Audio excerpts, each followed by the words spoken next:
Hammaga salom. Biz 39 haftalikmiz. Atom sumkamiz esa birgalikda obzor qilamiz. Qani ketdik. Bu sumkada bolajonimizning mayda-chuyda narsalari bor. Bu sumkamiz esa rutsal uchun. Bu sumkamiz esa bu palataga chiqqanimizdan keyingi kerakli narsalarimiz. Birinchi o'rinda mini karta va pasportlarni olamiz. Butulka, детский sovun, prisipka, masla, uxachiska, soska bolajonimiz uchun. Bu esa salfetka.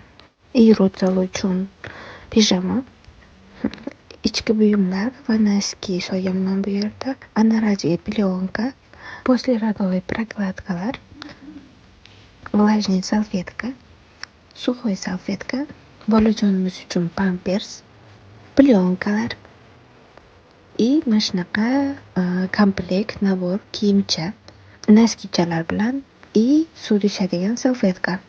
Bolajonimiz uchun ajoyib домашний тапочка, prokladkalar, ichki buyum va noskilar, pijamalar palataga chiqqandan keyingi, palata uchun postel, sut sog'adigan apparat, сухой salfetka, влажный salfetka, sochiq yuz uchun plyonkalar, bolajonimiz uchun kiyimlar, noskilar ham bor, sut uchun prokladkalar bumaga.